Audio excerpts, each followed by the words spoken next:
My name is Doris Kaufman, and I am 31 years old. 9 days before everything unraveled, I buried my father. Stage 4, pancreatic cancer, doesn't rush. It takes its time. 14 months from diagnosis to the end. 14 months of hospital hallways that smelled like disinfectant and despair. Of plastic chairs that bruised your spine, of machines that beeped so often they stopped sounding alarming and started sounding inevitable. I was there for all of it. Every chemo session, every late-night emergency, every moment he woke up disoriented and reached for someone familiar. I drove 2 hours every weekend from my apartment near the engineering firm where I worked 60-hour weeks, because no deadline ever felt more important than sitting beside my father while he slept. My stepmother, Margaret Kaufman, was there too. Just not in the same way. But I'm getting ahead of myself. My father married Margaret 6 years after my mother died. From the beginning, something about her made me uneasy. It wasn't just the age difference. She was 38 when they married my father, 54. It was the way she looked at our family home. Not sentimentally, not emotionally. She scanned it, calculated it, like she was measuring resale value in her head. Still, my father was lonely, and he seemed happy, so I kept my doubts to myself. Over the next 6 years, I watched Margaret slowly reshape the house. New furniture replaced old pieces my parents had chosen together. Walls were repainted.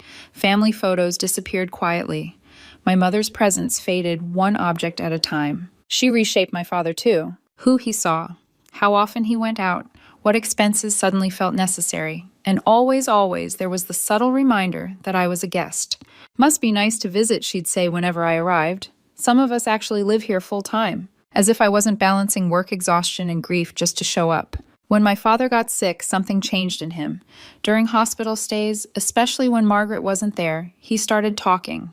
Really talking. About how she'd been pushing him to put her name on the house deed. About the prenup she wanted dissolved. About how often she reminded him to update his life insurance. 3 months before he died, during one of his clearer moments, he held my hand. "Doris," he said quietly, "I made mistakes, but I'm not making one with this house. Your mother and I bought it when you were 2 years old. It's yours." I didn't interrupt him. I didn't argue. I just listened. 2 weeks later, while Margaret was away on a spa weekend with her sister, my father had his attorney come to the hospital. I didn't know every detail at the time. I only knew I was asked to sign as a witness. When it was finished, my father squeezed my hand. "It's done," he said. "Whatever happens, the house is protected." He passed away on a Tuesday. The funeral was that Saturday. Margaret wore black. She cried at the right moments, accepted condolences with practiced grace. If anyone questioned her devotion, they never said it out loud. That night I went back to my apartment. I needed space to grieve without pretending to be okay. Before I left, I told her I'd come back in a week to help sort through my father's things. Exactly 7 days later, I drove back to the house I grew up in. I parked in the driveway, walked up to the front door, inserted my key. It didn't turn. I tried again. Nothing. That's when I noticed the lock. Brand new. Brass still shining. And that was the moment I realized something was very wrong. I stood there longer than I want to admit, staring at the lock, like it might explain itself if I gave it enough time. Brand new. Not scratched. Not tarnished. The kind you install when you're certain the person on the other side of the door isn't supposed to come back. I knocked once firmly, then again. Footsteps approached from inside, slow, deliberate. The door opened only a few inches, stopped by a chain that hadn't been there before. Margaret Kaufman appeared in the gap. Her face blank, her eyes sharp in a way I hadn't seen at the funeral. "What are you doing here?" she asked. No sympathy, no hesitation, no trace of grief left to perform. "I told you I'd be back today," I said, trying to keep my voice steady. "I'm here to help go through Dad's things. Why doesn't my key work?" She looked at me for a moment longer than necessary. Then she smiled. Actually smiled. "Because this is my house now." The words landed wrong, like a sentence spoken too casually for what it meant. I blinked, convinced I'd misunderstood her. "What?" "Your father left everything to me," she said smoothly. "I'm his widow. The house. The accounts, everything." "You don't live here anymore, Doris. You get nothing." For a second, I didn't feel angry. I felt confused. Deeply, genuinely confused. "That's not possible," I said. "We talked about this. Dad wouldn't—" "The will," she interrupted, her smile tightening. "I'm the sole beneficiary. Maybe if you'd visited more instead of popping in. Occasionally, things would have been different." The chain rattled as she started to close the door. "Wait," I said, placing my hand against the frame. "Before you do something you'll regret, you should probably see something." She laughed, a short, sharp sound. Regret, she repeated. The only thing I regret is putting up with you for 6 years. Get off my property before I call the police. Property. I took a breath. My heart was pounding, but not with panic, with certainty. I pulled out my phone and opened my photo gallery. Scrolled past screenshots and random pictures until I found the one I'd saved 3 months earlier. The document my father's attorney had told me to keep close. I held it up to the narrow gap in the door. That's the deed transfer, I said calmly. Recorded, notarized. My name as the sole owner of this house, effective upon my father's death. Her face changed so fast, it was almost fascinating. Confusion, disbelief, recognition, fury.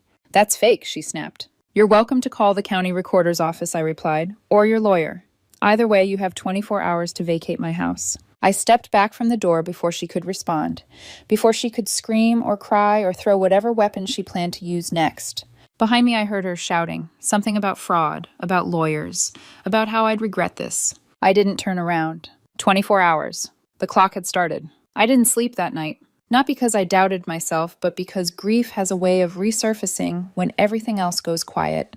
I lay in my apartment, staring at the ceiling, replaying my father's voice, the way his hand felt in mine at the hospital, the certainty in his eyes when he said the house was protected. Margaret's face kept intruding on those memories. The smile, the confidence, the way she said you get nothing like she'd been rehearsing it. By morning, the first message came in. Margaret Kaufman, you think you can threaten me. I've already spoken to my lawyer. I didn't respond. 10 minutes later, another. That document is fraudulent. You manipulated a dying man. You should be ashamed. I screenshot everything and forwarded it to my attorney, my father's attorney, actually, the same one who'd sighed quietly when I explained what had happened and said I expected this. Your father prepared for it too. That afternoon, he called me back. Doris, he said your father didn't just transfer the deed. He updated the will 8 months ago. Margaret gets $10,000. That's it.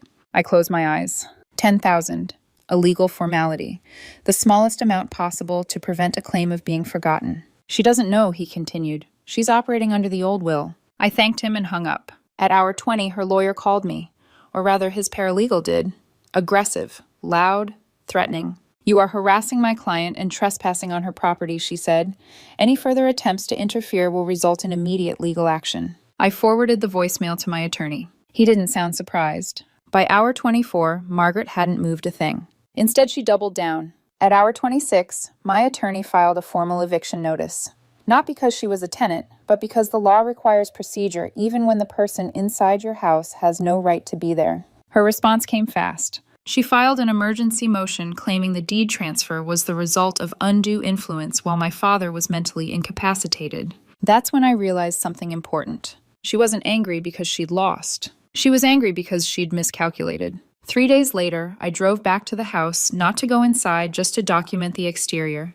That's when the police showed up. She'd called them, told them I was a distant relative trying to break in. I stood on the porch with a printed copy of the deed in my hand when the officers arrived. One young, one older. The older one asked questions.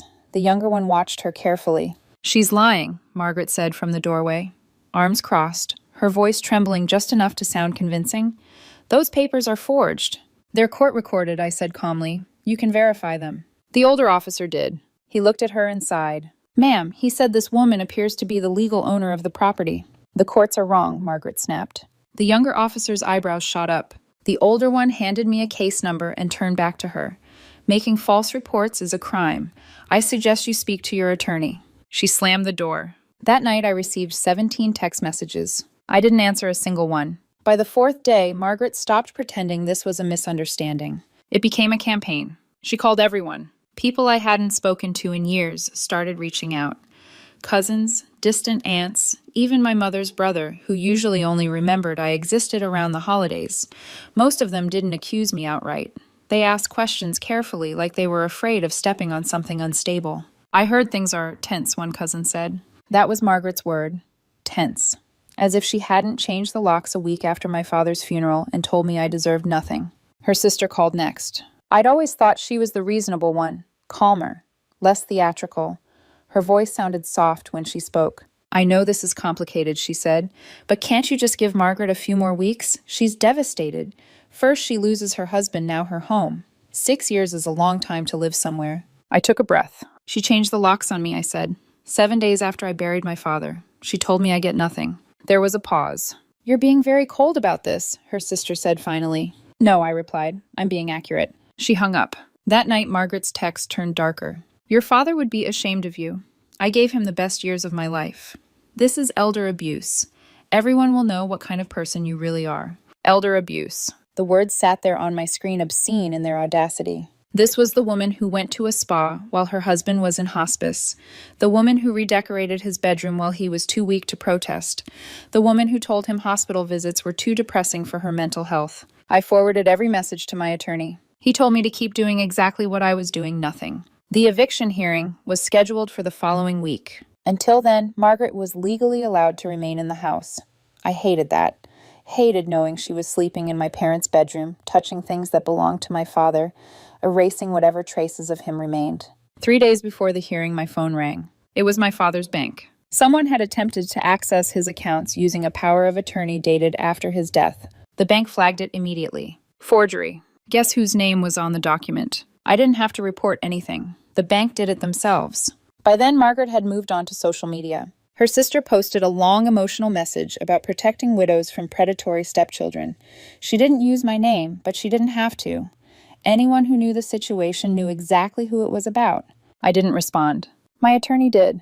He sent a cease and desist pointing out that defamatory statements, even indirect ones, are actionable when the target is clearly identifiable. The post disappeared within 24 hours. By the time court day arrived, Margaret had already lost something important. Control of the narrative. The eviction hearing was scheduled for 9:00 a.m., sharp on Thursday. I arrived early wearing a dark blue suit I'd bought years ago for conferences and client presentations. It felt strange to wear it for this, like I was going to defend a project instead of reclaim my childhood home. My attorney walked beside me calm, carrying a folder thick enough to make a point before a word was spoken. Margaret arrived 10 minutes later, all black, head to toe, widow's uniform. She looked thinner than I remembered.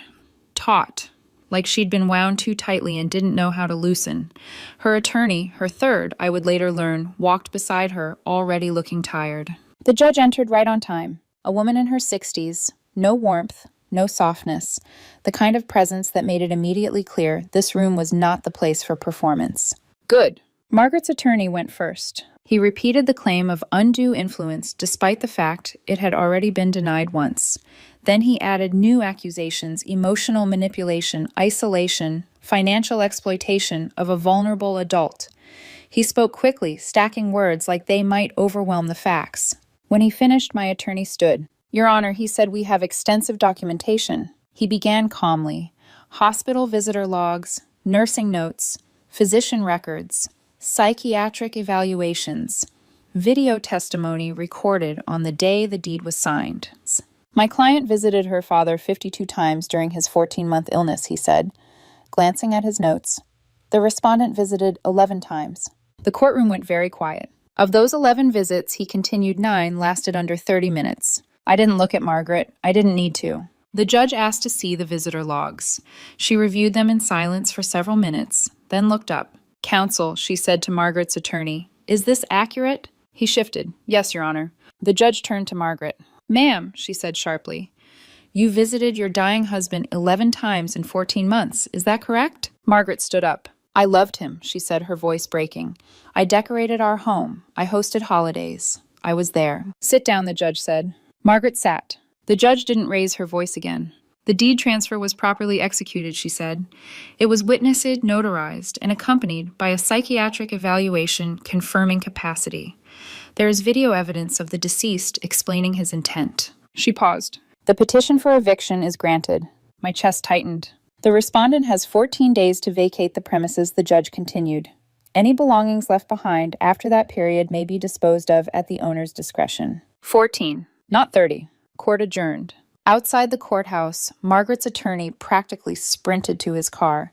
Margaret stayed on the steps, staring at me with naked hatred.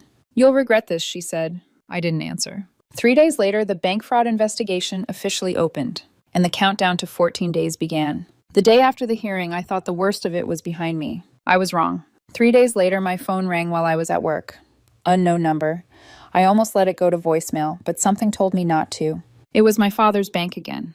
This time the tone was different. Careful, Formal. Ms. Kaufman, the representative, said we need to inform you of an attempted access to your father's accounts using a power of attorney document. My stomach tightened. The document was dated after your father's death, she continued.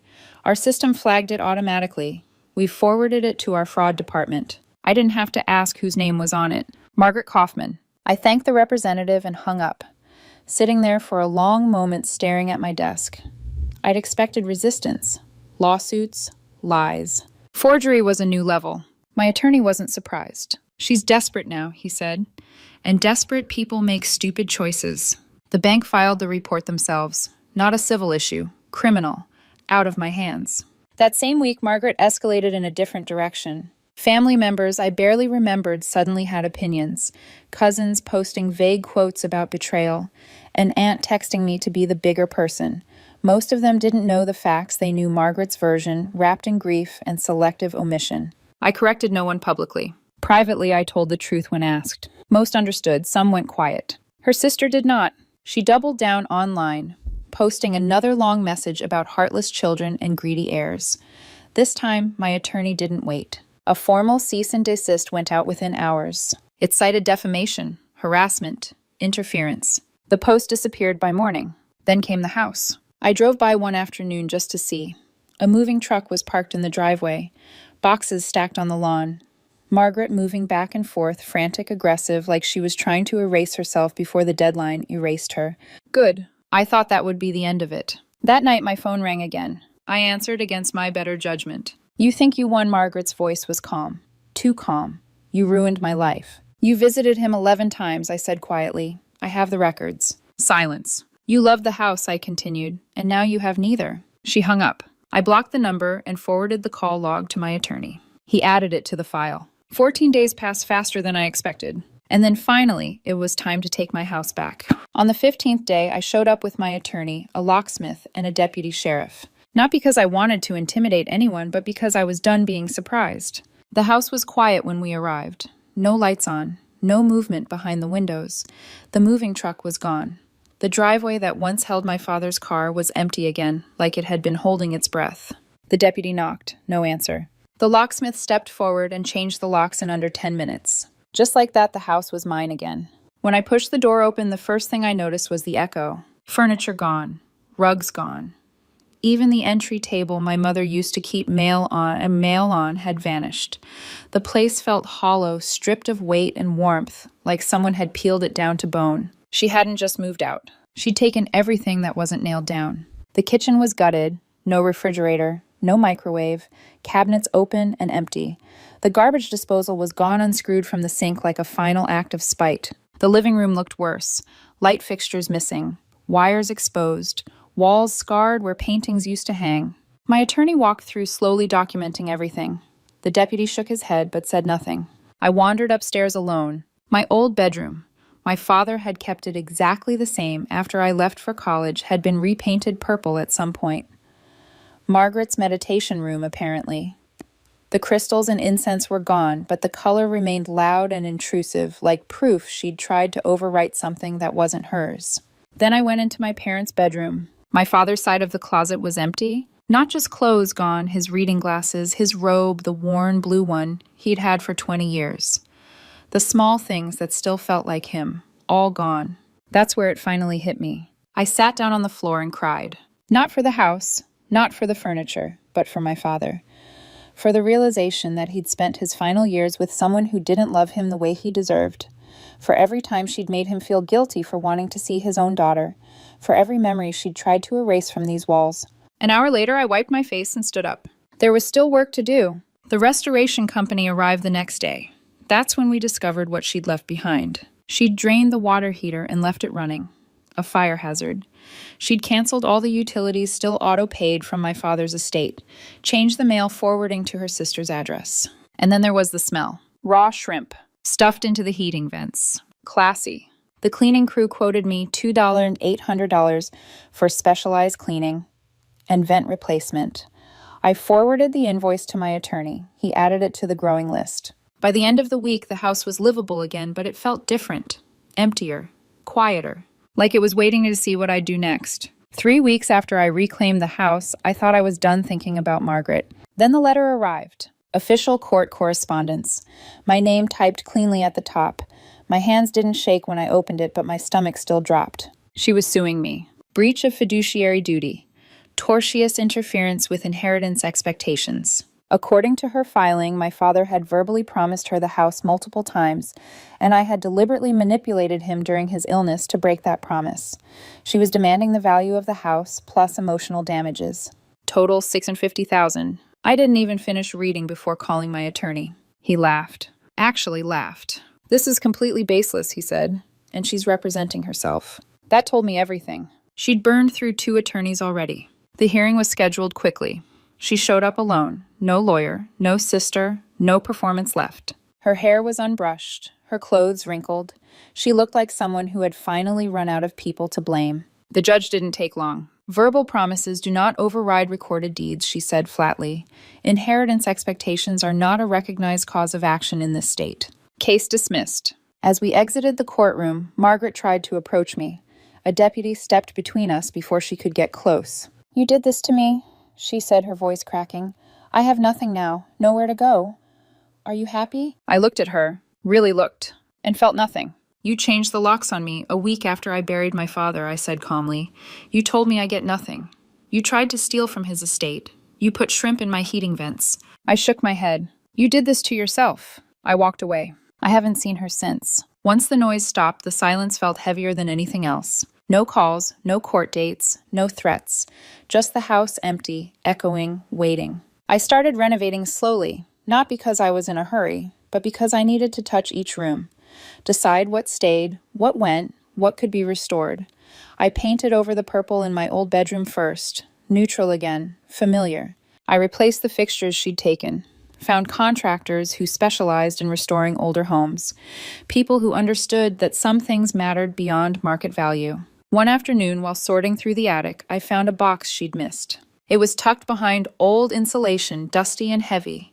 Inside were photo albums, my parents' wedding video, jewelry that had belonged to my mother, pieces Margaret must have hidden away and forgotten. That box meant more to me than anything else in the house. The bank fraud case moved forward without my involvement. Margaret was charged with 2 counts of attempted fraud and 1 count of forgery. Her court date was scheduled for the following month.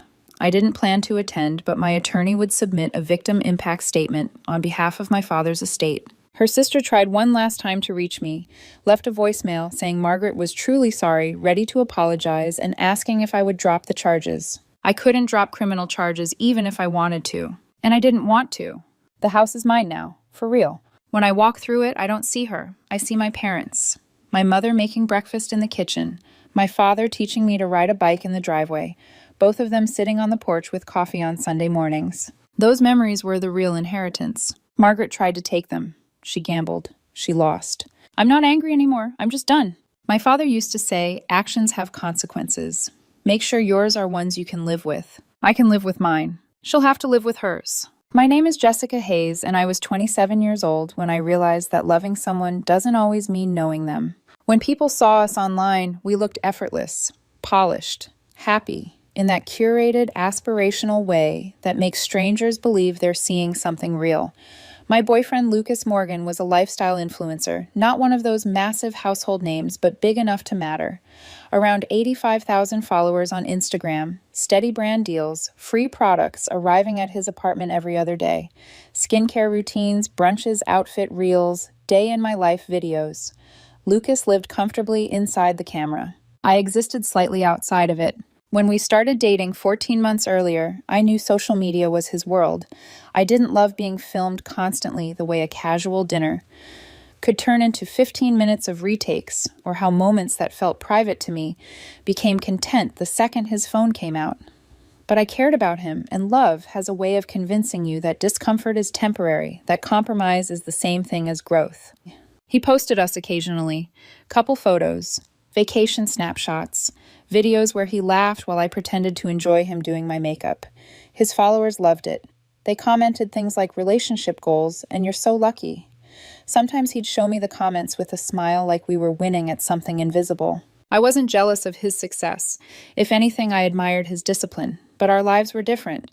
I'm a software engineer. I make decent money, not influencer money, not flashy, but stable, comfortable. Lucas knew that.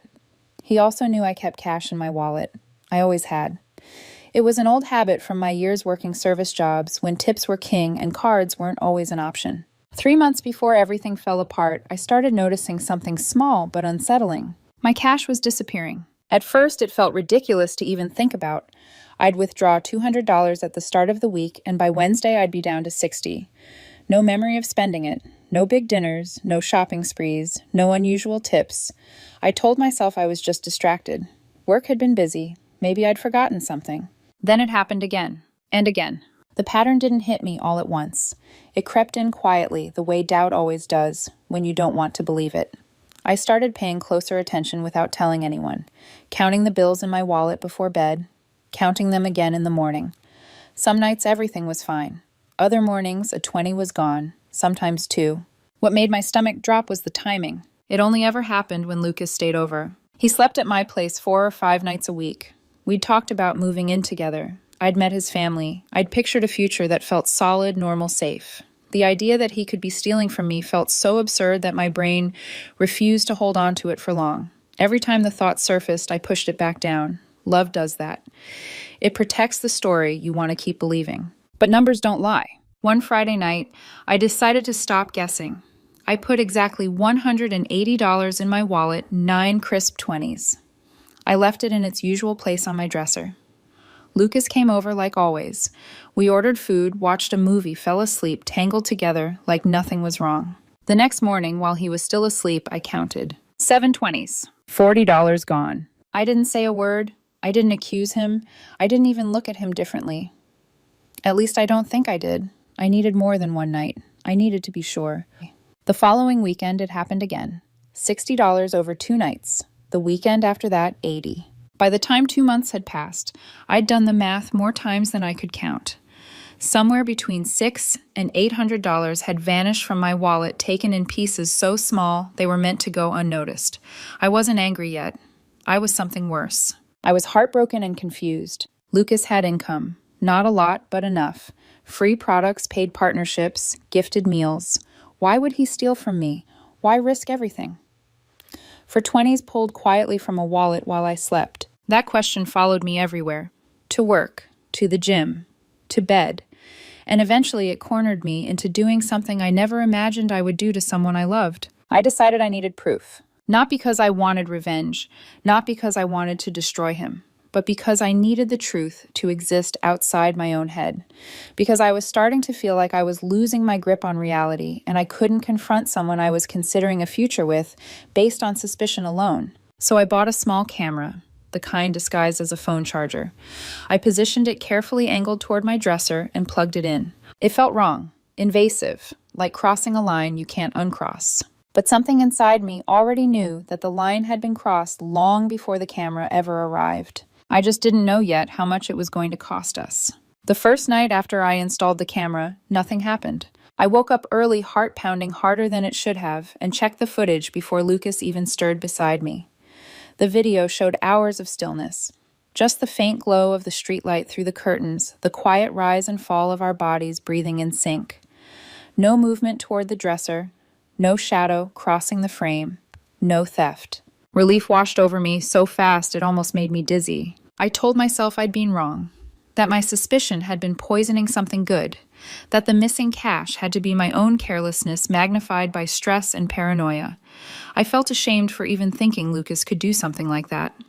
When he woke up and smiled at me, pulling me close and mumbling about making coffee, I kissed him like I'd just been forgiven for something. The second night, nothing happened again. By then, I was convincing myself that the camera had been a mistake, that I'd crossed an emotional line I could never explain all for nothing. I started rehearsing how I'd unplug it and throw it away, how I'd laugh about this later, how I'd tell myself that trust had won. But doubt doesn't disappear just because you want it to. The third night, Lucas stayed over again. We went out to dinner, one of those places he loved photographing, warm, lighting, minimalist plates, a dessert that looked better on camera than it tasted. He posted a story while we waited for the check, tagging the restaurant, tagging me, adding a heart emoji. I smiled when he held the phone up because that's what I'd learned to do. We fell asleep around midnight. The next morning, I woke before him, my chest already tight. I don't know what told me that this time would be different. Maybe it was instinct. Maybe it was the way my body had been bracing itself for days. I took my laptop into the kitchen and pulled up the footage. At first, it was nothing but darkness and stillness fast-forwarded in uneasy silence. Then, at exactly 2:07 a.m., I saw movement. Lucas sat up slowly, careful not to wake me. He glanced toward the bed, then toward the door, then toward the dresser. He moved with the ease of someone who wasn't nervous, who wasn't improvising.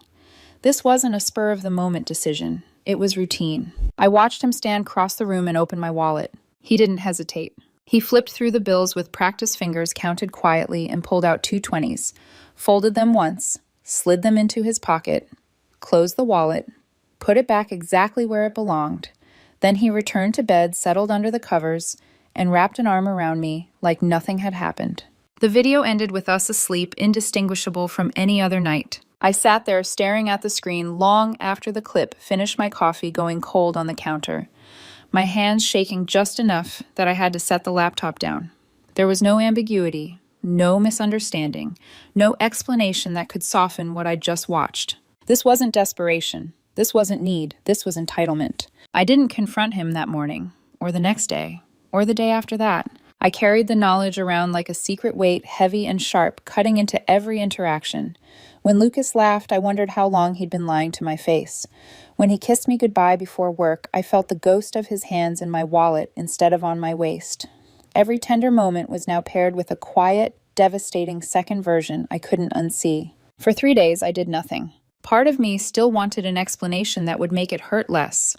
Part of me wanted to believe this was some isolated mistake, some lapse he'd apologize for if I just gave him the chance.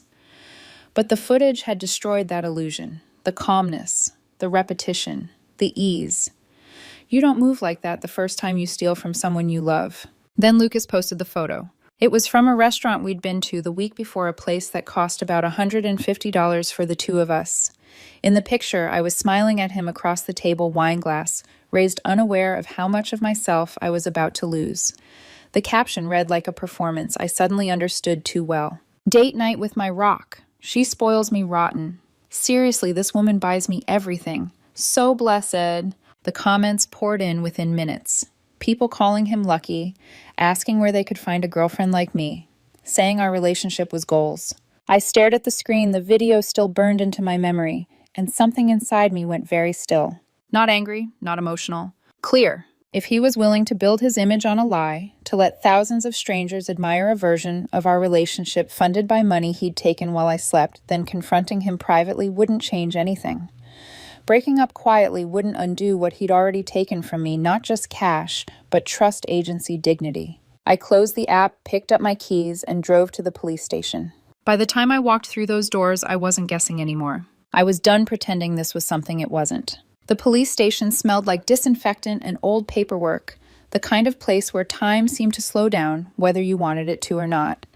I sat in a hard plastic chair, my phone heavy in my hand, replaying the same few seconds of footage over and over in my mind before I ever showed it to anyone else. Lucas's face in the dim light, the casual way he opened my wallet, the absence of guilt. I half expected my hands to start shaking again, but they didn't. I felt eerily steady, like my body had already processed the worst of it and was now just following instructions. The officer who spoke with me was calm, almost gentle. He asked questions I'd already rehearsed answers to. How long had this been happening? Did we live together? Did I give him permission to take the money? I showed him the video, my bank withdrawal records, the notes I'd made tracking what went missing and when. He watched the footage twice without comment, then nodded slowly. This is straightforward, he said. This is theft. You have clear video evidence. If you want to move forward, we can file a report. The word theft landed differently when someone else said it. Not boyfriend trouble, not relationship drama, not a misunderstanding. Theft. A crime. Something that existed outside the emotional fog I'd been drowning in for weeks. I filed the report. They gave me a case number and a copy of the paperwork with Lucas's full name printed on it in black ink. Seeing it there made my chest tighten in a way the video hadn't. This wasn't private anymore. This wasn't just between us. It was real in a way that couldn't be walked back with apologies or explanations. I went home and waited. Lucas came over that night like nothing had changed. He kissed me, hello, complained about traffic, told me about a brand that had reached out to him for a potential partnership. I listened, nodded, even smiled at the right moments, all while the knowledge sat between us like an invisible wall. When he went to bed early, I stayed up in the living room, staring at my phone, waiting for the notification I knew would come. 2 days later, it did. Another post. Another smiling photo of us. This one from a weekend trip we'd taken the month before. Ocean in the background. Sunlight on his face. His arm around my shoulders. The caption was softer this time, almost sentimental. Adventures with my favorite person. She makes everything better. I didn't hesitate. I opened the comments and typed slowly, deliberately, so there would be no mistake, no chance for misinterpretation. Actually, I'm pressing charges for the $800 you stole from my wallet. Here's the police report. Then I attached the screenshot. His full name, the case number, the charge, theft. For a moment, nothing happened. The comment sat there quietly beneath his photo, just another line of text among dozens of heart emojis and compliments. Then the likes froze. The comments stopped refreshing, and suddenly they exploded. What did I just read? Is this real? She has a police report. Lucas explained this right now. Within an hour, there were hundreds of comments. By the end of the day, over 1,000. Some people accused me of lying, of being bitter, of trying to ruin him. Others were stunned, angry on my behalf, demanding answers he didn't have. Screenshots spread faster than he could delete them. Drama accounts reposted the image with captions like, "Influencer exposed," and "When the aesthetic is a lie." He deleted the post. Then he started scrubbing my comment from every other photo I'd appeared in. Then he blocked me. But it didn't matter. Once something like that escapes into the internet, it doesn't come back. My phone started buzzing around midnight. Missed calls, voicemails, texts that swung wildly between panic, rage, pleading, and denial. I counted 23 calls before I put my phone face down and went to sleep alone for the first time in months. 4 days later, the fallout was impossible to ignore. Friends started texting me screenshots I couldn't see because Lucas had blocked me. Tearful Instagram stories where he claimed I was manipulating the narrative, that the money had been gifts I was now weaponizing, that I was punishing him for leaving me. The story disappeared within hours, replaced by another one accusing me of controlling his finances, of emotionally abusing him, of forcing him into a position where he had no choice but to take cash. The lies were almost impressive in their boldness. Then his mother called. I answered against my better judgment because a small part of me still hoped for something human. An apology, accountability, maybe even shame. Instead, she launched into me without taking a breath. "How dare you humiliate my son like this?" she demanded. "You could have handled this privately." "He stole from me," I said, my voice steady despite the heat rising in my chest. "Multiple times. I have video proof." "You were his girlfriend," she snapped. "Couples share money." "We didn't," I replied. And taking money from someone's wallet while they're asleep isn't sharing. It's theft. She called me cruel, vindictive, told me I was destroying his career over a few dollars, when I corrected her on the amount she hung up on me. By the end of the week, brands had started disappearing from his profile. Discount codes stopped working. One small skincare company quietly removed him from their website. Another posted a vague statement about ending a partnership due to conduct inconsistent with their values. They didn't name him, but they didn't have to. His follower count began to drop, slowly at first, then faster. I watched all of it from a distance, feeling less triumphant than I'd expected. Mostly I felt tired. Tired of defending reality. Tired of being painted as a villain for refusing to stay quiet. Tired of mourning a relationship that had apparently been built on a version of someone who didn't exist. And somewhere beneath all of that, there was a quieter grief. Not for the money. For the man I thought I knew, and the future I'd been planning with someone who had been stealing from me while I slept. By the second week, the noise had taken on a life of its own. I wasn't refreshing his page anymore, but I didn't have to. Screenshots found me anyway, delivered by well-meaning friends and acquaintances who felt the need to keep me informed. Every update felt like watching a distant fire contained, yet impossible to ignore. Lucas's follower count dipped below 80,000, then 78. Engagement plummeted. Posts that once pulled in thousands of likes barely scraped a few hundred, their comment sections either locked or flooded with people demanding answers he couldn't give. My inbox filled with messages from strangers. Some were supportive. People thanking me for telling the truth, for standing up for myself, for not letting someone profit off a lie. Others were less kind. Accusations that I'd gone too far, that I'd ruined someone's life over money. That public exposure was cruel, unnecessary, vindictive. I read them all, even the ones that stung, because I wanted to be honest with myself about what I'd done. There were moments I questioned it.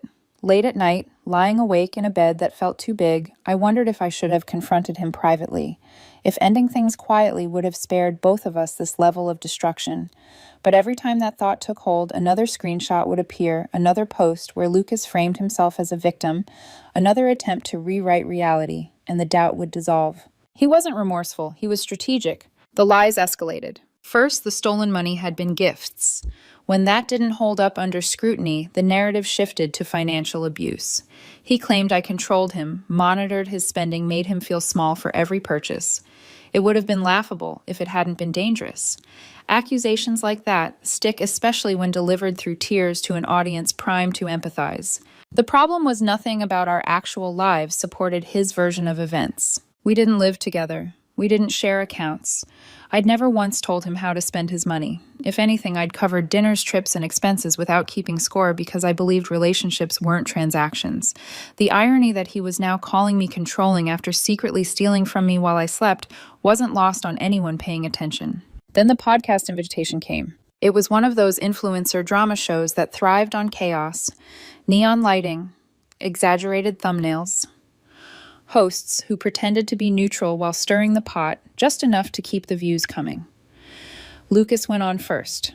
40 minutes of practiced vulnerability, carefully timed tears, a narrative where he was a victim fighting to survive under the weight of a powerful, financially dominant girlfriend. I didn't watch it live. A friend sent me the recording with a message that simply read, "You need to see this." I almost didn't. I didn't want to give his version more space in my head, but halfway through listening to him talk about survival and fear, something in me hardened. This wasn't just about saving face anymore. He was telling lies that painted me as an abuser to tens of thousands of people. 2 days later, the podcast host reached out to me. At first, I said no. I was exhausted. I didn't want to become a character in someone else's spectacle. But the more I thought about it, the clearer it became that silence wasn't neutral.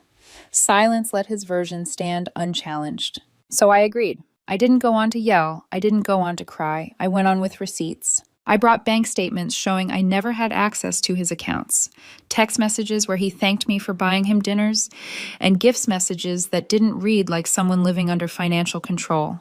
Screenshots of him asking me for money, which I'd given, followed by the thefts that continued anyway. And of course, the video. The host's tone shifted the moment I mentioned it. "So just to be clear," she said slowly, "you have footage of him taking cash from your wallet while you were asleep." "Yes," I replied, "multiple times." "And he never asked you for permission?" "Never." "And there's an active police report?" "Yes." The rest of the interview unfolded in uncomfortable silence, punctuated by clarifying questions. I didn't editorialize. I didn't speculate about his motives. I simply laid out the timeline and let the facts speak for themselves. The episode dropped 2 days later. In 48 hours, it surpassed 200,000 views. The comments were brutal. "He really went on a podcast and lied when there's video evidence. She stayed calm the entire time. That tells you everything. This is why you don't weaponize victimhood." Lucas's follower count nosedived again. 71,000. Then 65. Brands that had been quietly watching now cut ties openly. The narrative had shifted too far too fast for damage control to keep up. Then the detective called. They'd reviewed everything. The video, the documentation, the timeline. They were moving forward with charges. Misdemeanor theft based on the amount and the evidence. Lucas had been formally charged. A week later, his lawyer reached out to mine because, yes, at this point, I had my own attorney. They wanted to talk about a resolution. I stared at the email for a long time before responding, aware that the story was entering its final act, whether I was ready for it or not. By the time lawyers got involved, the story had stopped feeling like mine. It had grown too large, too distorted shaped by headlines, thumbnails, comment sections, and strangers arguing over a relationship they'd only ever known through curated images and selective truths. I'd wake up some mornings and forget briefly that any of this was real, that there was a police case attached to my name, that someone I'd loved was now a defendant because of choices he'd made quietly in the dark. The first email from Lucas's lawyer was formal, restrained, and predictably aggressive. They demanded I remove all posts referencing him, that I delete the screenshot of the police report, that I stop publicly disseminating defamatory statements that were harming his reputation and livelihood.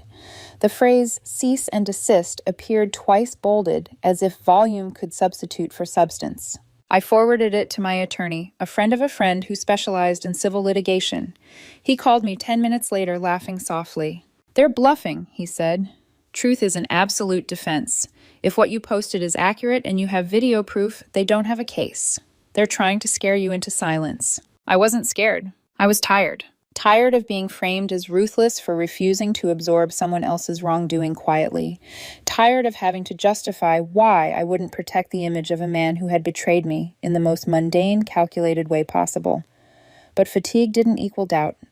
If anything, it sharpened my resolve. I didn't respond to the letter. Lucas tried a different approach. His lawyer reached out again this time, asking if I'd consider resolving things privately.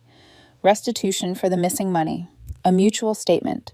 No admission of guilt, just a vague acknowledgement that mistakes were made. The implication was clear: help him save face, and this could all go away. I declined. The money had never been the point. Accountability was. Behind the scenes, his online presence was unraveling faster than anyone publicly acknowledged. I heard through mutual acquaintances that his brand deals had evaporated almost overnight. Emails went unanswered. Calls weren't returned. Influencer management firms quietly removed his name from their rosters. Without the trust of his audience, the platform he'd built collapsed under its own weight. And still the lies didn't stop. Lucas posted less frequently now, but when he did, the tone had shifted. Gone was the polished confidence. In its place was something brittle captions about resilience, about growth, about surviving betrayal. He never named me, but he didn't have to. The implication hovered in every carefully worded sentence. Meanwhile, the legal process moved at its own infuriating pace. The detective scheduled a meeting to go over everything one final time. I brought the same documents I'd already submitted, the same video I'd watched so many times I could recite it frame by frame. When it was over, he nodded once and said they'd be formally filing charges. A week later, Lucas's attorney contacted mine again. This time the tone was different. They wanted to discuss terms. They proposed full restitution, the estimated $800, in exchange for me dropping the charges and agreeing not to pursue civil action. They also requested that any future public statements be measured and non-inflammatory. Still no admission. Still no accountability beyond a quiet transfer of money that could be framed as a misunderstanding. I didn't answer immediately. That night, I sat alone in my apartment, the same place where all of this had begun, and thought about what justice actually looked like to me. It wasn't watching Lucas spiral online. It wasn't watching his follower count bleed out in real time. It wasn't even seeing his carefully constructed life fall apart. It was the truth being spoken plainly without spin. The next morning I sent my counteroffer. Full restitution of $820, my documented estimate. A public statement posted on his own account, clearly admitting that he took money from my wallet without my knowledge or permission on multiple occasions. No euphemisms, no justifications, and a direct acknowledgement that his previous claims of financial abuse were false. In exchange, I would drop the criminal charges and agree not to pursue civil action. His lawyer responded 2 days later. They needed time. Those 2 weeks felt longer than the entire relationship. I went back to my routines, work, gym, dinners with friends who knew the real story and never asked me to soften it for their comfort. Occasionally, I'd hear updates through the grapevine. Lucas was struggling. Looking for non-influencer work, trying to pivot his content. None of it was landing. Part of me felt a flicker of sympathy, quickly followed by resolve. Consequences weren't cruelty. They were the natural result of choices made repeatedly, deliberately. When the email finally came, I read it twice to make sure I wasn't imagining it. They agreed. The wording of the statement had been negotiated line by line, but the meaning was intact. Clear, unambiguous, true. The money arrived first. A direct transfer. $820 deposited quietly into my account. Seeing it there didn't feel like victory. It felt like closure beginning to take shape. The statement went live the following Tuesday afternoon. By Wednesday morning, it was everywhere. I didn't see the statement when it first went up. A friend texted me a screenshot before I opened the app myself, as if she was bracing me for impact. I stared at the image on my phone for a long moment, my heart thudding in a way that surprised me. After weeks of noise, spin, and denial, the words looked almost unreal in their simplicity. I want to address the situation with my ex-girlfriend. I took money from her wallet without her knowledge or permission on multiple occasions. This was wrong. My previous statements suggesting she was financially controlling were not accurate.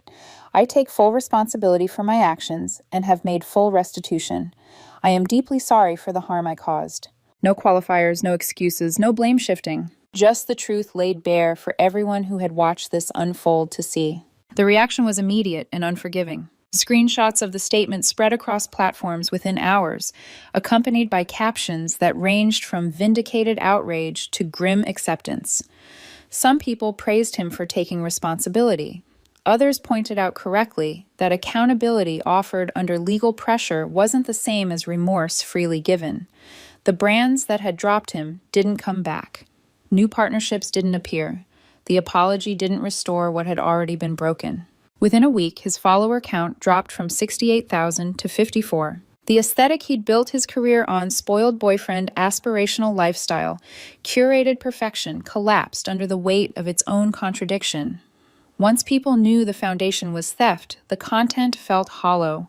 Every new post was met with skepticism, every smile scrutinized for sincerity. I watched all of this from a distance, not out of spite, but out of a need to understand the scale of what had happened. Accountability, I realized, wasn't a single moment. It was a long tail of consequences that stretched far beyond an apology or a payout. Legally, things wrapped up quickly after that. I signed the paperwork agreeing to drop the criminal charges. The case was closed. No trial, no drawn-out court dates, no more lawyers' emails clogging my inbox. The relief was immediate and strange, like stepping off a treadmill you'd been running on for so long, you'd forgotten what standing still felt like. Some people thought I should have pushed harder, let the charges go to court, forced him to face probation community service, a permanent record. I understood the impulse. But criminal trials are slow, expensive, and unpredictable. Even a conviction would likely have resulted in little more than a slap on the wrist. What had already happened, the public acknowledgement, the collapse of a carefully constructed lie, was arguably more impactful. And I was done. That didn't mean the aftermath disappeared. Lucas's family still blamed me. His mother told people at their church that I'd ruined her son's life over nothing. His sister unfollowed anyone who still followed me, as if digital distance could rewrite reality. Mutual friends drifted away, uncomfortable with the idea that someone they'd liked could also be someone who'd stolen and lied. I let them go. What surprised me most was the quiet that followed. No more late-night phone calls. No more notifications pinging with updates or accusations. No more feeling like I had to be on guard, ready to defend myself at any moment. Just space. In that space, the grief finally caught up to me. I missed him. Not the version of Lucas who stole from me while I slept. Not the man who lied publicly and tried to paint me as an abuser to save himself. I missed the version I thought I knew. The one who made me laugh, who could talk for hours about nothing and everything, who felt like home in moments when the world was too loud. That person might have existed, or maybe he never did. Maybe he was always a composite of charm and convenience, and I only saw what I wanted to see. I'll probably never know. What I do know is this: I am not anyone's ATM. I am not a prop for someone else's curated life, and I am not obligated to stay silent when someone wrongs me just because the truth makes people uncomfortable. A few people have asked me if I'd ever date an influencer again. Honestly, I don't know. The performance of relationships, the constant documentation, the pressure to turn intimacy into content, it's exhausting. But I don't believe in punishing entire groups of people for the choices of one person. For now, I'm focused on rebuilding something quieter, more grounded, something that doesn't need an audience to feel real. I'm working. I'm spending time with friends who knew the truth before it was trending. I'm relearning how to trust my instincts after months of being told I was overreacting. If there's one thing this experience taught me, it's this: when something feels off, it probably is. Count your cash. Ask the hard questions. Don't let love convince you that clarity is cruelty. The truth comes out eventually. You might as well let it come out on your terms. When everything finally ended, I expected relief to feel louder. I thought there would be a moment, some internal click where I'd feel victorious, vindicated, lighter. Instead, what settled over my life was something far more subdued, quiet, a stillness that felt unfamiliar after weeks of chaos accusations and constant emotional vigilance. No more legal emails, no more screenshots flooding my phone, no more strangers arguing about my life in comment sections, just silence. At first, the quiet felt unsettling. I'd grown used to bracing myself to waking up with my chest already tight, wondering what version of the story would be circulating that day. Without that constant tension, my body didn't know what to do. I caught myself reaching for my phone out of habit, only to realize there was nothing left to check. That's when the reflection really began. I thought a lot about who I'd been before Lucas, about how easily I'd folded parts of myself to make space for someone else's world, how often I'd ignored discomfort because it felt easier than confrontation, how many small instincts I'd overridden in the name of being supportive, understanding, not dramatic. None of that made what happened my fault, but it did make it instructive. I replayed moments from our relationship with a new lens, the casual jokes about my job paying well, the way he'd grown comfortable, assuming I'd cover things without discussion, the subtle entitlement disguised as charm. None of it screamed danger on its own. Together they formed a pattern I'd been too close to see. I didn't hate him. That surprised people. Hate would have been simpler, cleaner. But what I felt was closer to sadness for him, for myself, for the version of us that had existed only in my imagination. He'd chosen shortcuts over honesty, performance, over integrity, and eventually those choices cost him everything he'd built. I didn't celebrate that. I accepted it. Occasionally, I'd hear updates through distant connections. Lucas working a regular job now, fewer posts, no brand deals, a much smaller audience, if any at all. I didn't seek these updates out, but when they came, they didn't bring satisfaction. Just confirmation that life moves forward with or without applause. The experience changed how I approached relationships. Not in a cynical way. I didn't harden myself or decide that trust was foolish, but I became more attentive to my own boundaries, more willing to ask uncomfortable questions, less eager to explain away behavior that didn't sit right just because I cared about someone. Love I learned shouldn't require self-erasure. One night, months later, I cleaned out my dresser and found the wallet, the same one that had unknowingly started all of this.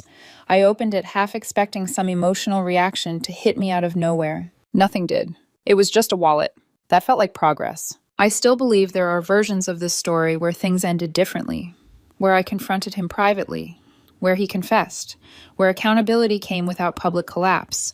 But that version of events required a person willing to tell the truth when it was still easy. That wasn't the person I was with. What I do know is this silence would have protected his image, not my dignity. And choosing truth, even when it was uncomfortable, even when it came with consequences, allowed me to walk away without carrying his lies with me. I'm not perfect. I didn't handle everything flawlessly, but I handled it honestly. And that matters. If you're listening to this and something in your own relationship feels off, not dramatic, not explosive, just quietly wrong, pay attention to that feeling. Don't let anyone convince you that noticing reality makes you cruel. Don't let love become the reason you abandon yourself. Trust your instincts, protect your boundaries, and remember you're allowed to tell the truth even when it's inconvenient, especially then. My name is Angela Wagner, and I'm 31 years old. If you asked anyone who knows me to describe my life, they'd probably use words like stable, predictable, maybe even comfortable. I work as a senior analyst, a job that pays well enough, gives me balance, and keeps my life peaceful. I like that peace. I worked damn hard for it.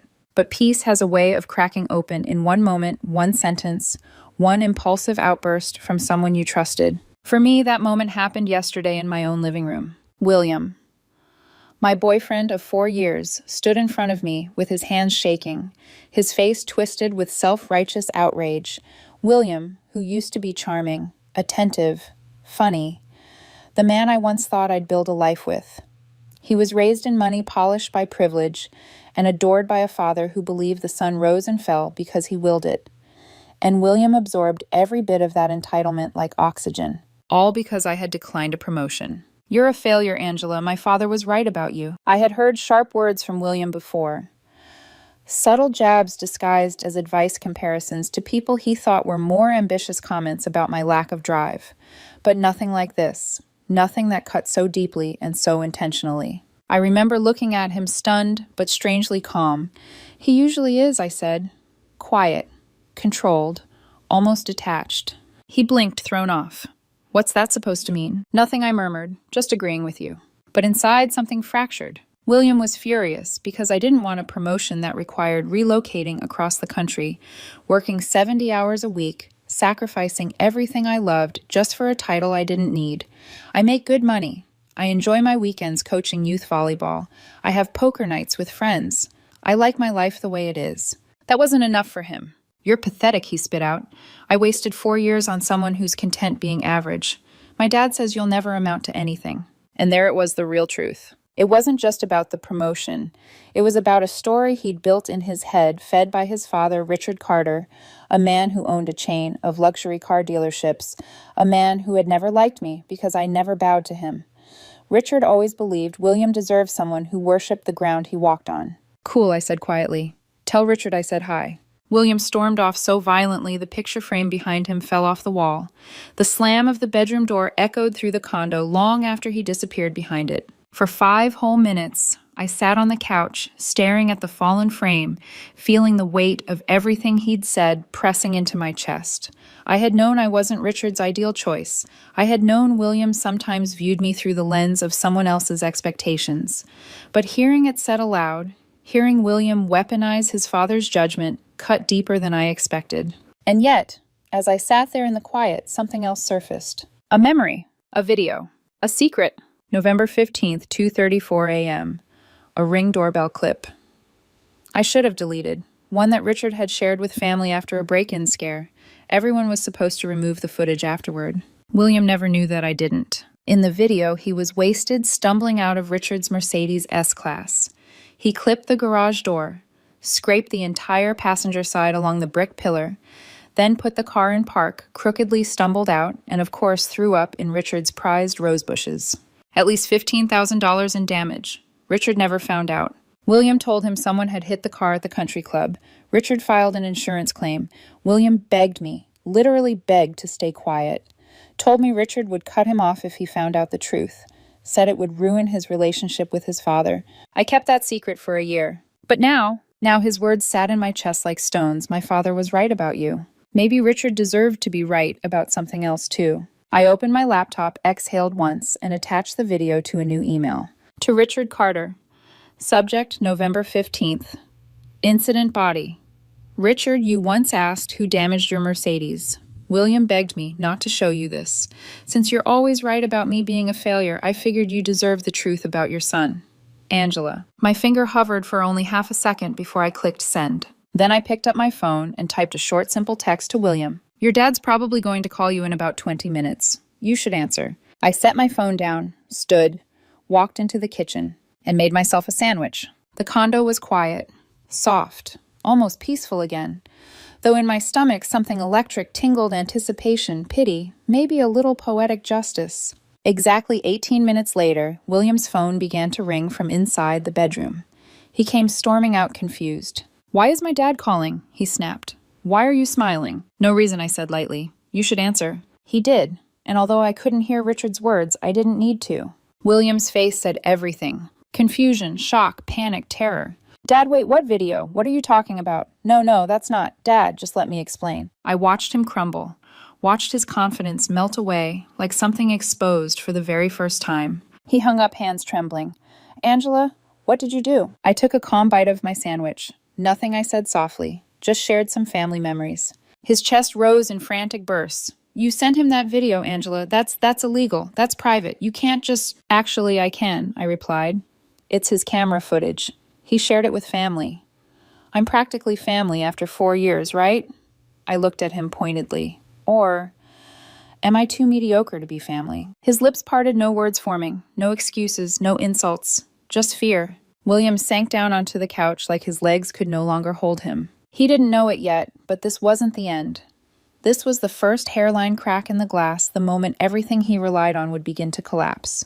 And I wasn't done watching. William looked like he'd been dropped into cold water. His hands shook so badly he nearly dropped his phone. He paced in tight circles, muttering, gasping, staring at me, like I was the one who had shattered his life. His phone buzzed again. He froze, staring at the notification as if it were a death sentence. "Why is my mom texting me?" he whispered. "Angela, what did you do?" I didn't bother answering. He already knew. He opened the message, his face drained entirely. "Oh my God. Oh my God." He staggered to the couch. "She said Dad is calling Lawrence. Why would he call their lawyer Angela?" "This isn't funny. Why would you?" "Probably because insurance fraud tends to make lawyers involved," I said calmly. William snapped his head up. "You ruined my life." I took another bite of my sandwich. "You sure it was me? Because unless I'm misremembering, I wasn't the one who drunkenly plowed a Mercedes into a brick pillar." He looked at me like he couldn't believe I was real. His phone rang again. He didn't even look before answering. Mom, please, just listen. No, I didn't. Mom, don't talk to Dad yet, please." Even from several feet away, I could hear her voice, sharp, furious, relentless. William's breathing quickened. "Mom, please, I didn't lie. Mom. She hung up. William stared at the dead screen, completely hollowed out. Then his eyes slid to me, filled with horror, confusion, and a fragile, desperate hope that I would somehow save him. "What did you do?" he repeated, barely audible. "Nothing but show your family the truth," I said. "You know transparency. Isn't that what ambitious people like you value?" His jaw clenched. "He's going to cut me off. My trust fund, my inheritance. Angela, this is serious." I gave him a sympathetic nod. Actions usually are. That set him spiraling. He tried calling his father. Straight to voicemail. He called again. Then again. Then again.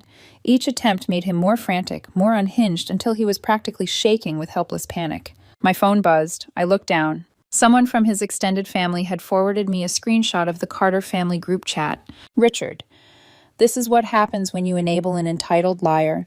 Aunt Martha always knew that boy was hiding something. Cousin Theo William caught in 4K." William saw my expression shift and lunged toward me. "You have to fix this. You have to." "Fix what I asked. Your drunk driving, your lies.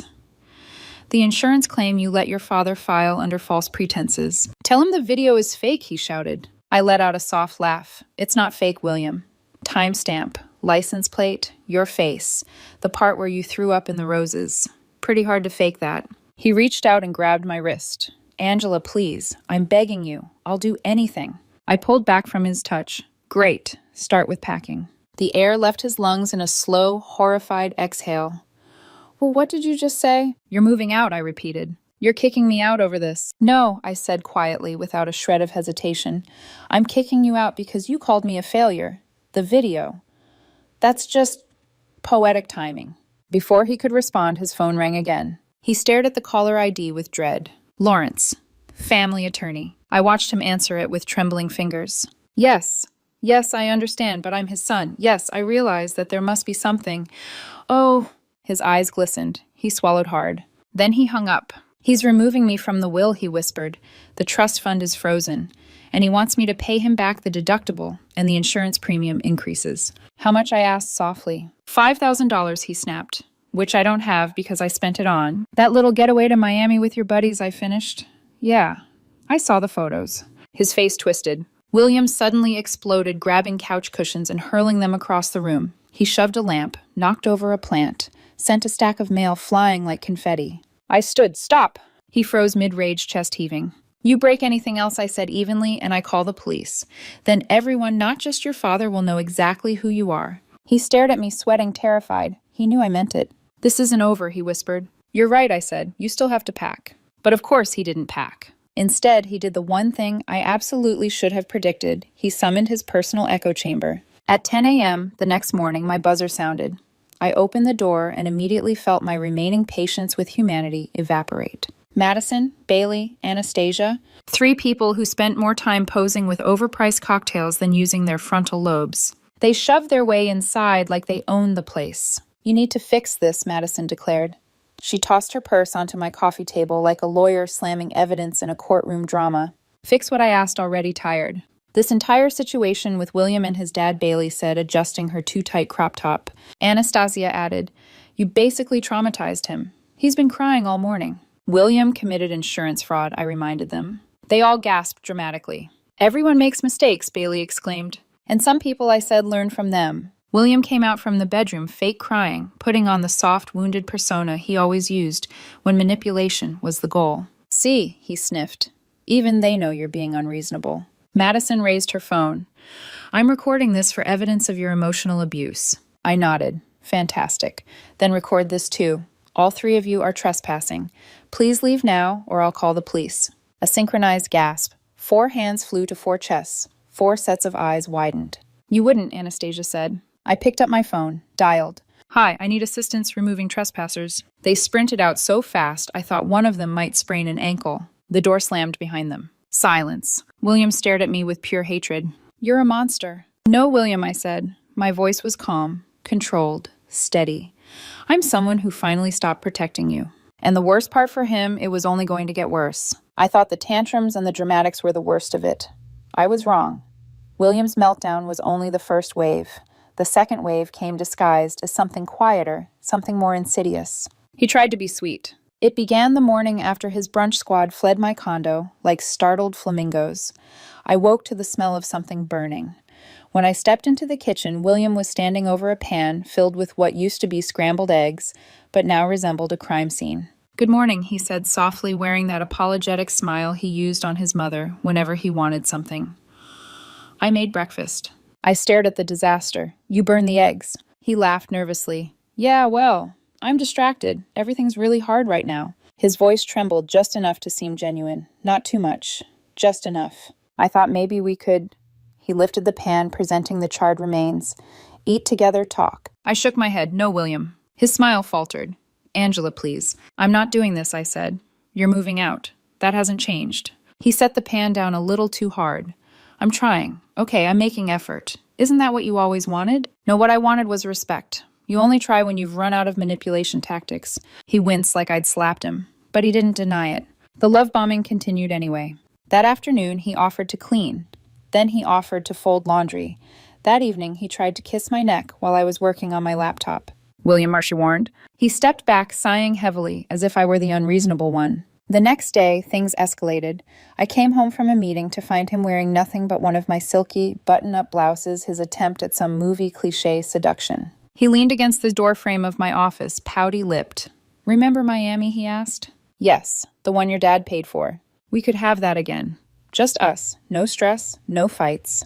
With what money, I asked.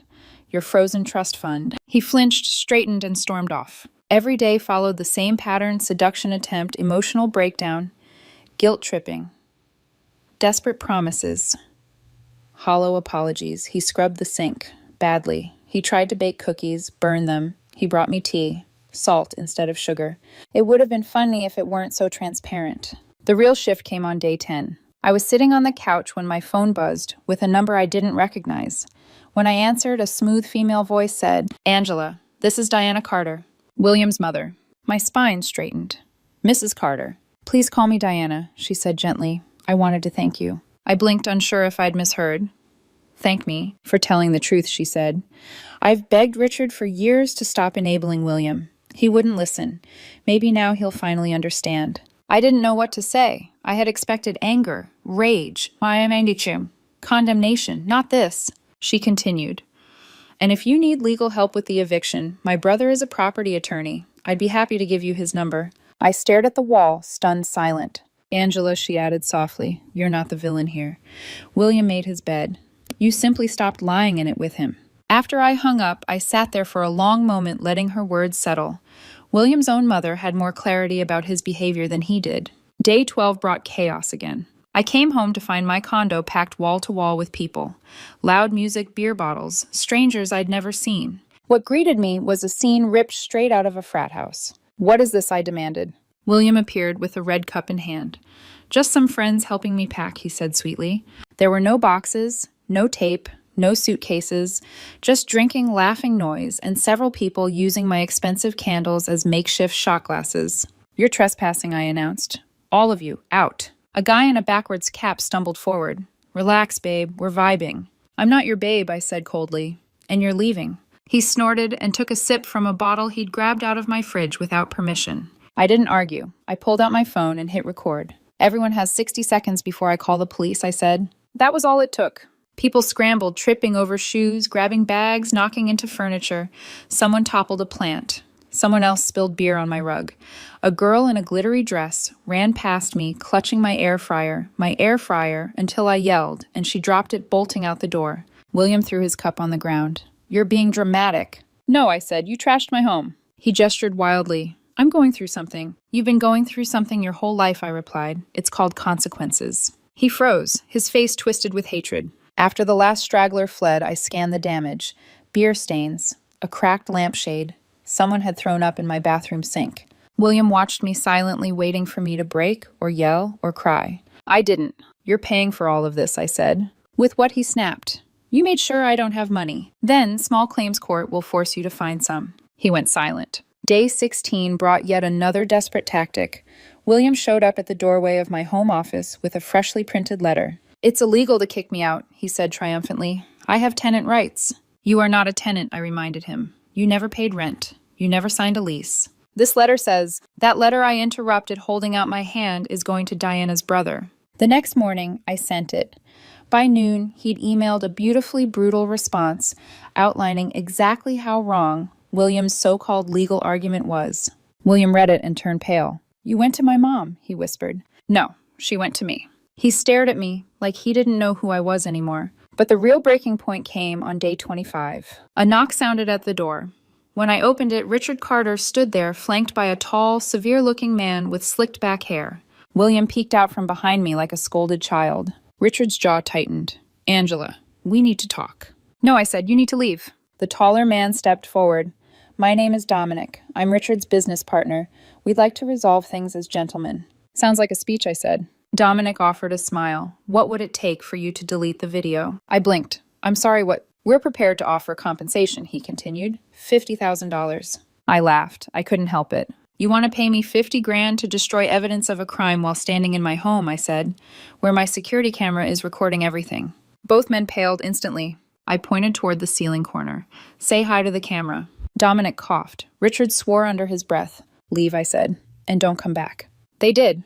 William closed the door behind them and turned to me slowly, realizing something no manipulative tactic could ever undo. He had lost control. All of it. All at once. And I wasn't going to save him. Eviction day was getting closer, and the closer it crept, the more unhinged William became. Not louder, quieter. Quieter in a dangerous, simmering way. The kind of quiet that meant he'd run out of theatrics and was now spiraling inward, fighting a losing battle against reality. On day 26, I walked into the living room and froze. William was packing. Not his things. My things. My grandmother's quilt was stuffed halfway into a garbage bag. My espresso machine sat in a moving box. My PlayStation, my throw pillows, even the decorative vases my sister bought me last Christmas. What are you doing? I demanded. He didn't even look up. Packing. For who? Me, he said simply. I walked over and pulled the quilt out of the bag. Why is this in here? He frowned, like I was being unreasonable. Because it's basically mine. I use it all the time. I stared at him. William. It was my grandmother's. It's not yours. He shrugged and kept going. Well, I'm used to it. It's comfortable. And the espresso machine, I'm taking that too. I reached into the box and lifted it out. This is mine. I picked it out, he yelled. It matches my aesthetic. I looked him dead in the eye. Aesthetic is not ownership. He clenched his fists, trembling with that familiar blend of entitlement and panic. I deserve something, Angela. I gave you 4 years of my life. You lived in my condo for free, I reminded him. You paid for nothing. Not rent, not utilities, not food, not groceries, nothing. That's not fair, he cried. Relationships aren't transactional. Funny, I said, because you only seem to understand them when they are. He stopped packing. I made him open every box. We went through everything item by item. He tried claiming my blender, my speakers, my rug, even my air fryer. You don't even cook, I said. I was going to, he snapped. By the end, after removing all of my things, William was left with 2 suitcases and 3 trash bags filled with clothes he'd never folded properly in his entire life. He stared at them with a hollow expression. This is all I have, he whispered. 4 years and this is all I have. My voice softened, not out of sympathy, but truth. Maybe you should have bought your own things instead of assuming mine belonged to you. He didn't answer. He just sat on the couch and stared at the floor. For the first time, he looked small. Not pathetic, just small, like a child finally realizing he wasn't invincible. The morning of day 29, William's phone rang. He answered immediately, almost desperate. Dad, he breathed. He put the call on speaker, maybe hoping for my sympathy. What he got instead was reality. Richard's voice was sharp, cold, exhausted. William, your mother and I discussed this. You can come home, but there are conditions. William sat up. Anything, Dad. Anything. You'll work at the dealership, Richard said. Receptionist. $15 an hour. William recoiled like he'd been punched. What, Dad? No. You will pay rent, Richard continued. $500 a month. To live in my childhood bedroom, William snapped. That's insane. And Richard said, you will attend AA meetings. William's face twisted. I'm not an alcoholic. You drove my car drunk, Richard said flatly. You lied. You let me file a fraudulent insurance claim. You could have killed someone. William's lip quivered. Dad, you're being unreasonable. Richard's tone didn't budge. You can either do this or you can be homeless. Your choice. William's eyes darted to me like he expected me to jump in and defend him. I didn't. He ended the call without a word. Immediately he dialed Diana. Mom, Dad's being insane. You need to talk to him. Diana's voice was calm, too calm. No, William. He's being generous. I wanted to charge you $800 for rent. You're taking his side, William shouted. William, she said gently, you're almost 30. You've never held a real job. You've lived off other people your whole life. This is your wake-up call. He shook his head violently. Mom, no, Mom. The offer stands for 24 hours, Diana said. Then you're on your own. She hung up. William dropped the phone and pressed both hands to his face. This can't be happening, he whispered. This isn't my life. He stayed in that position for a long time, silent, shaking, unraveling. At 3 o'clock, a knock came at the door. Larry, the building manager, stood there with a clipboard. Just checking she's leaving today, he said. I repeated. William was behind me. Yes, he is. Larry exhaled. Good. We've had multiple complaints about party's noise and someone throwing a wine bottle off the balcony last week. I turned slowly. William refused to meet my eyes. You threw a bottle, I asked. He crossed his arms defensively. I was upset. That could have killed someone, I said. Oh, please, he scoffed. You're being dramatic. Larry cleared his throat. He's banned from the building after today. Security has his photo. William choked on his breath. You can't do that. I just did, Larry said. By 5 p.m., the moment had arrived. Richard returned with the small moving truck. He looked older than the last time I'd seen him. More worn, more human. William, he said, let's go. William didn't move. His eyes were on me, pleading desperate. Angela, I'm sorry, he whispered. I didn't answer. I didn't mean what I said, he continued.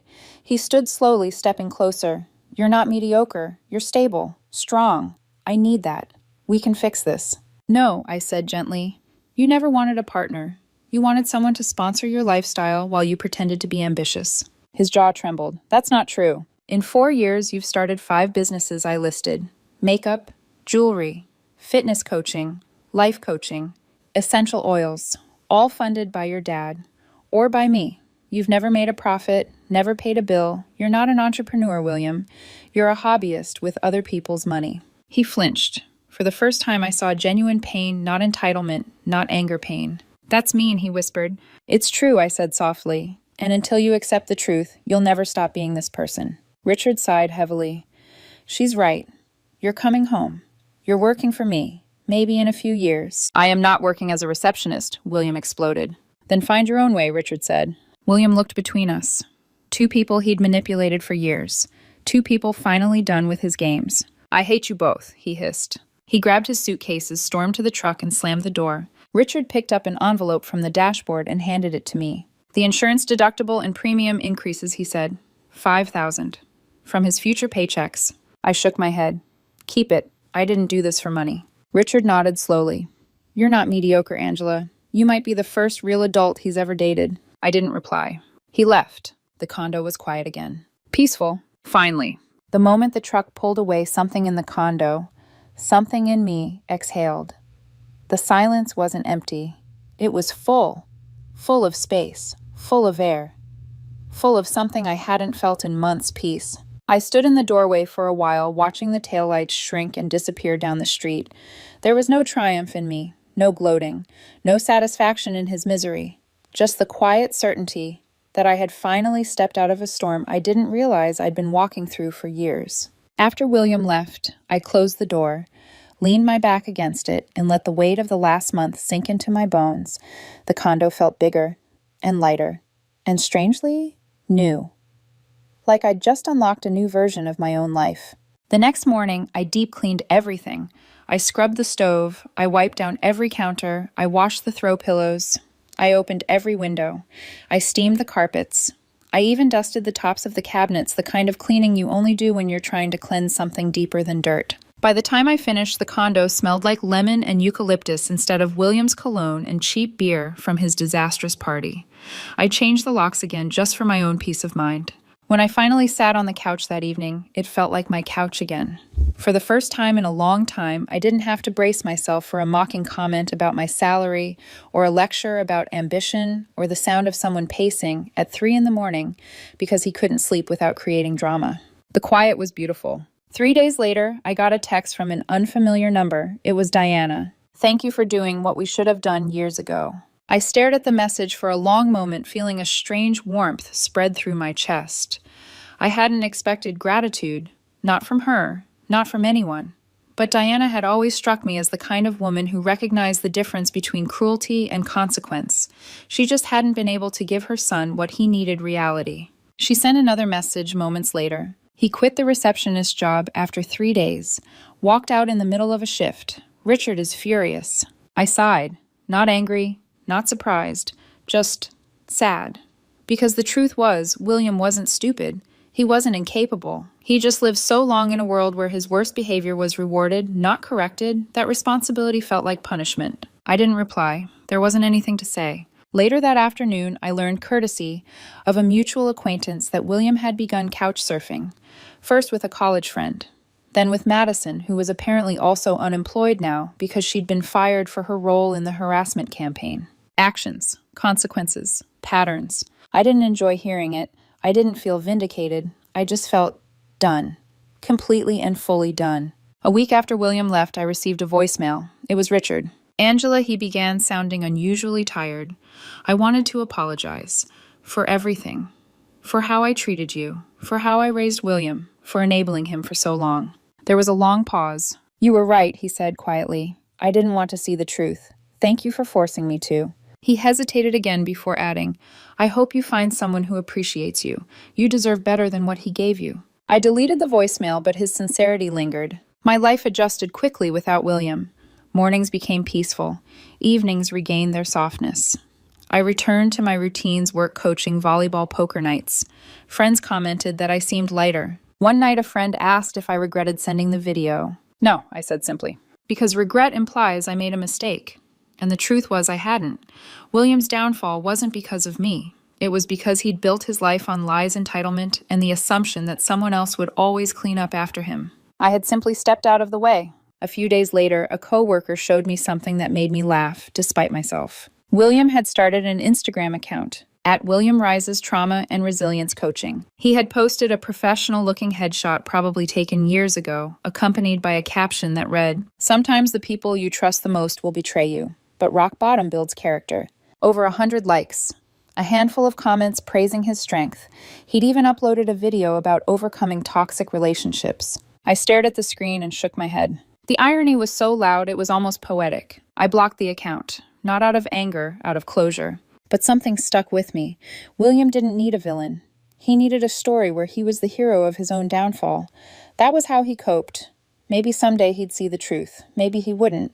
Either way, it wasn't my responsibility anymore. Weeks passed. The condo stayed clean, quiet, safe, mine. On a quiet Sunday morning, I made coffee, my espresso machine, my mugs, my counter, my sunlight. I stood there breathing in the scent of fresh grounds, watching the sunrise paint the room gold. For the first time in a long time, I felt grounded. Not mediocre, not unambitious, not lacking drive. Grounded. William used to say that ambition was everything. But ambition without self-awareness is a fire with no oxygen. It burns fast and dies faster. I didn't need a title or a pay bump or 70-hour weeks. I didn't need someone else's definition of success. I didn't need to chase something I didn't want. Peace was my ambition. Stability was my success. And choosing myself was the most ambitious thing I had ever done. People asked me if I was going to date again. I said not yet. Maybe not for a while, because after spending years carrying someone else's weight, I wanted to enjoy standing on my own. And the truth was, I liked my own company. I liked my quiet mornings, my evenings, my routines, my space. One night as I sat on the couch, I realized something. Revenge wasn't the point. Closure wasn't the point. Winning wasn't the point. The point was this: I finally had my life back. And I wasn't going to give it away again. I sipped my coffee, set the mug down, and let the silence settle around me like a warm blanket. Calm, steady, unaffected. My peace was mine. And for the first time in a very long time, I felt whole.